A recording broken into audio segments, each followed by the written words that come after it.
Assalamualaikum warahmatullahi wabarakatuh. Halo semuanya, perkenalkan aku Aida Khairul Janah dengan NIM V1323006 dari kelas C jurusan Manajemen Pemasaran Sekolah Vokasi Universitas 11 Maret UNS.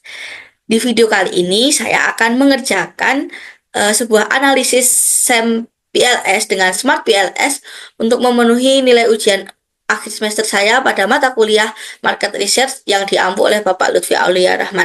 Langsung saja kita mulai ke analisisnya.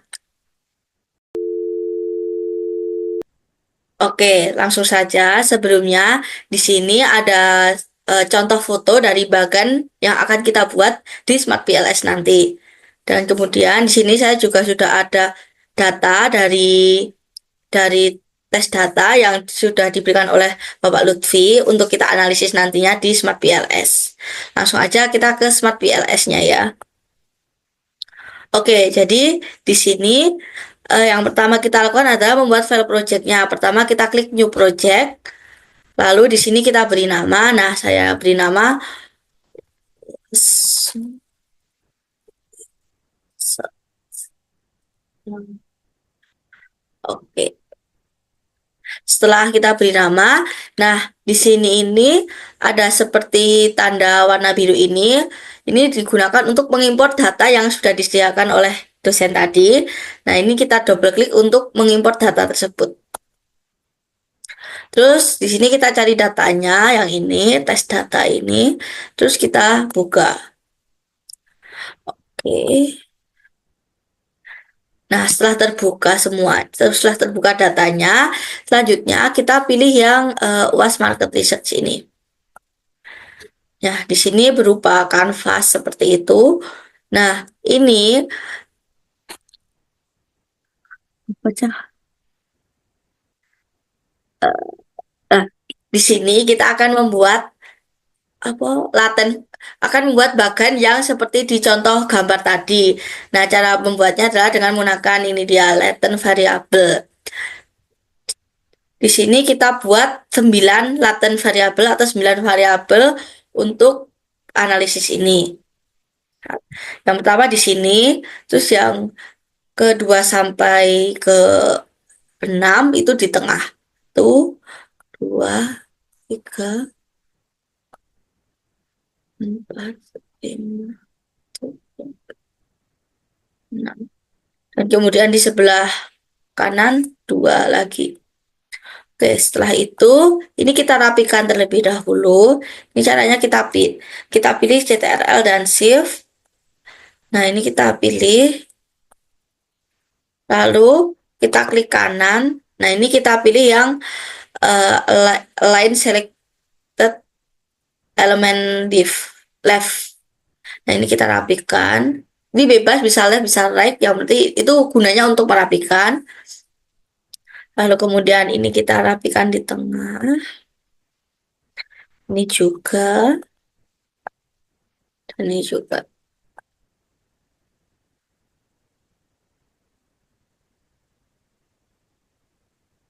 Setelah dirapikan, ini kita ganti namanya sesuai yang ada di gambar tadi. Oke, kita lihat dulu.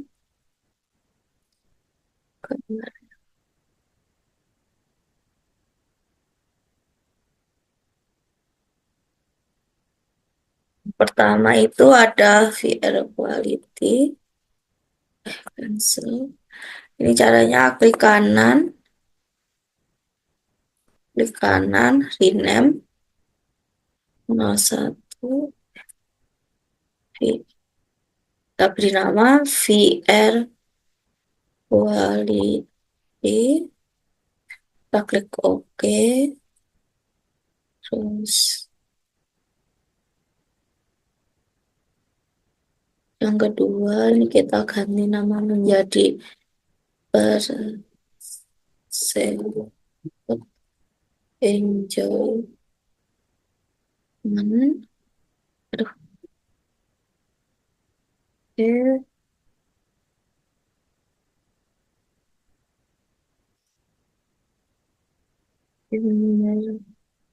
Siang.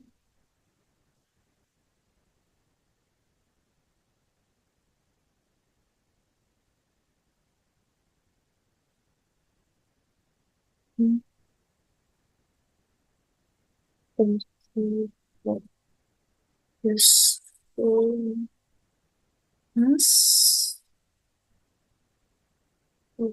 Okay.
Setelah sudah diberi nama semuanya, selanjutnya ini mm, indikator-indikator yang ada di sini ini adalah hasil dari data yang kita import tadi. Ini kita masukkan ke dalam variabel-variabel ini. Yang pertama, yang CQ ini sampai ke VI 4 itu dimasukkan ke dalam VR quality. Ini caranya biar bisa semuanya langsung itu kita pencet CTRL dan Shift, lalu kita turunkan sampai VI 4, lalu kita tarik ke VR Quality. Kemudian PE ini ke Perfect Enjoyment, terus PIM itu ada di Perfect Immersion, PO Perfect Perceive Usefulness, kemudian untuk PC itu Perceive Cost, PR ada Perceive Risk,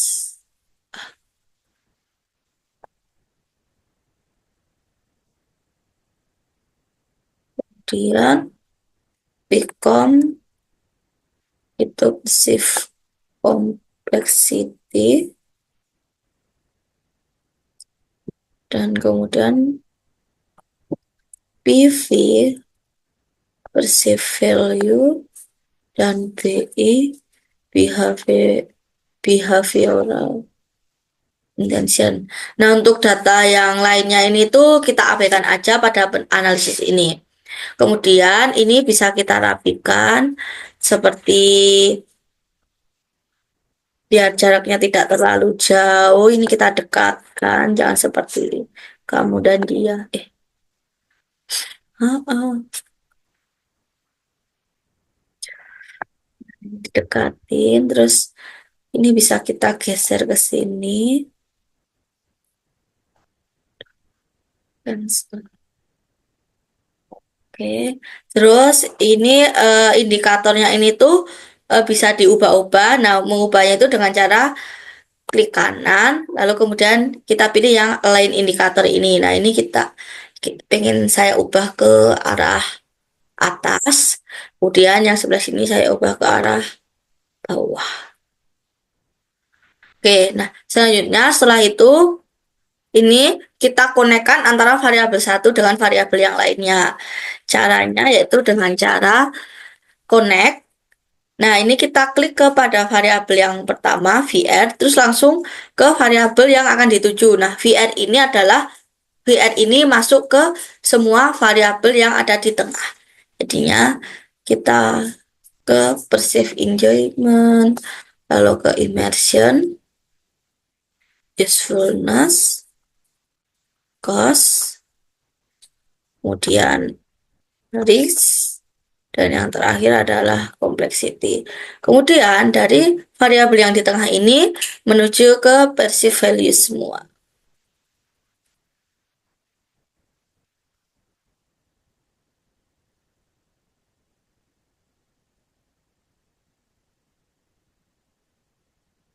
Dari perceived value menuju ke behavioral intention. Nah, oke, setelah dihubungkan antara variabel satu dengan variabel yang lainnya, selanjutnya kita menuju ke analisisnya. Caranya adalah calculate, terus PLS algorithm. Nah, di sini langsung aja start calculation. Oke, di sini kita pilih yang outer loadings. Oke, nah ini di sini eh bila nilainya itu di bawah 0,7 maka itu wajib dihilangkan kecuali bagian yang VR quality. Nah, kita lihat di sini yang warna merah atau yang di bawah 0,7 itu ada PC1, terus ada PE1, kemudian ada PIM2. Nah, ini kita hapus. Caranya kita kembali ke UAS Market Research ini, lalu kita pilih yang PE1, kita delete, lalu kita pilih yang PC1, PC1 juga, kemudian ada PIM2. Nah, setelah itu kita calculate lagi, kita pilih yang PLS algorithm lagi. Nah, kita start calculation, kita pilih outer loadingnya. Nah, di sini sudah terlihat tidak ada lagi yang warna merah kecuali yang bagian VR quality-nya ya.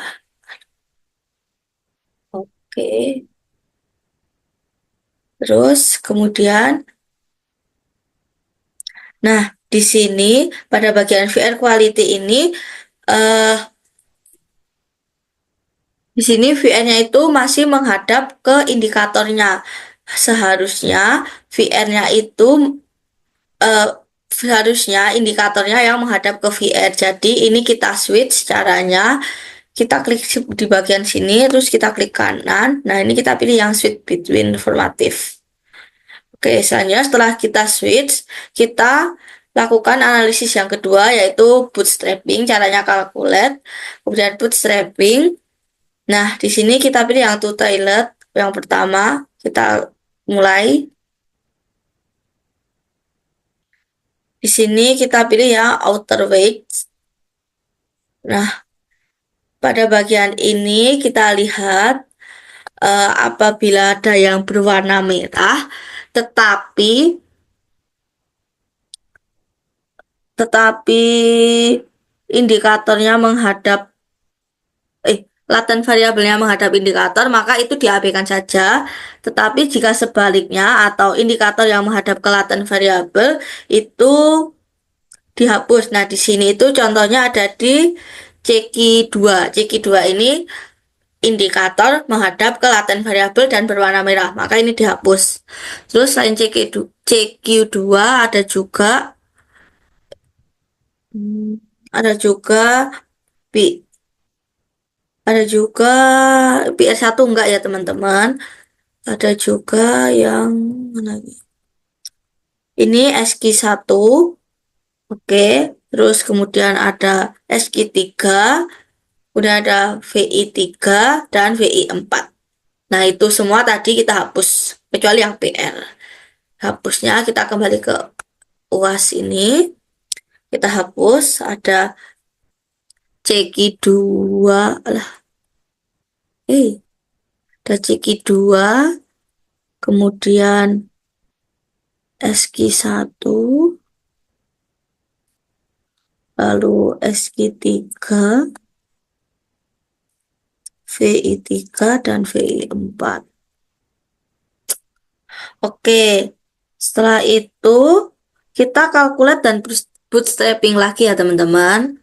Kita calculate dan bootstrapping lagi, tapi di sini kita pilih yang one tile. Start calculation.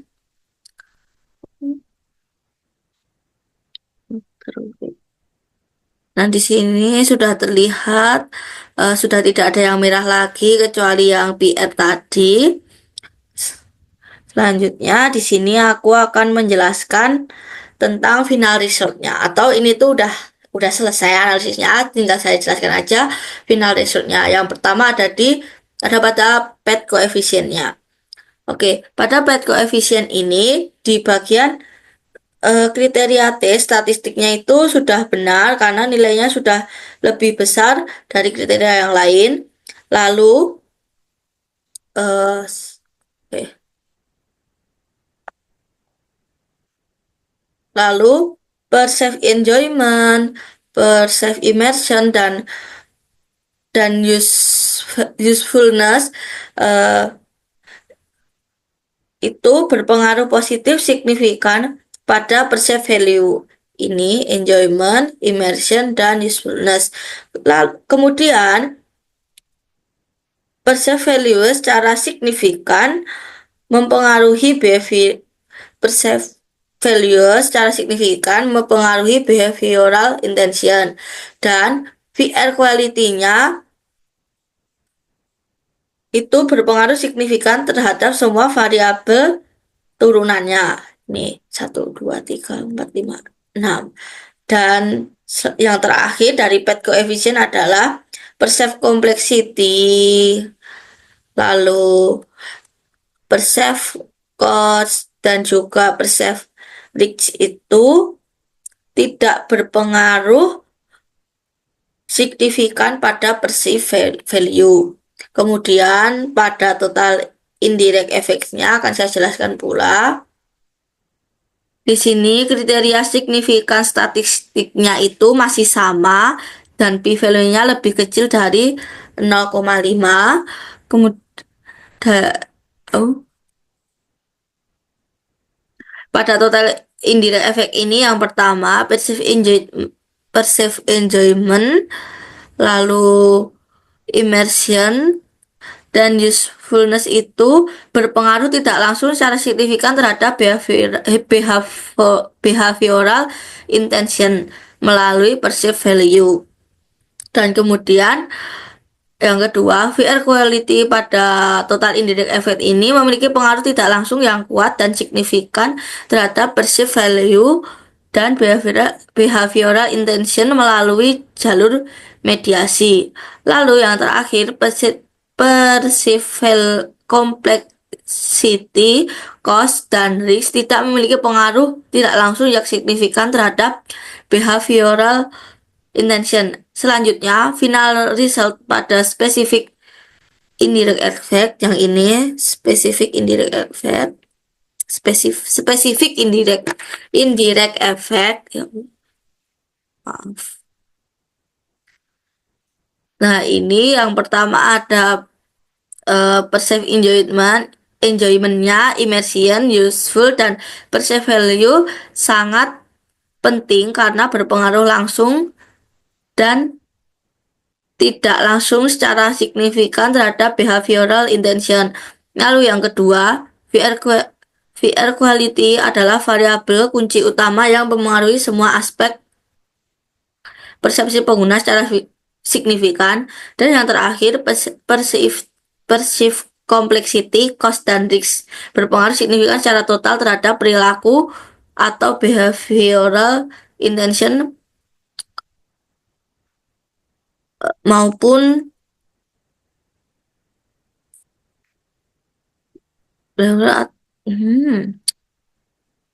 dan set to.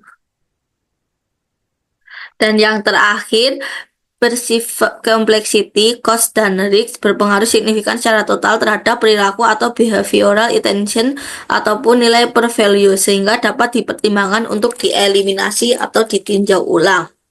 Baik, cukup sekian video analisis dan penjelasan dari saya. Kurang lebihnya mohon maaf. Wassalamualaikum warahmatullahi wabarakatuh. Dadah.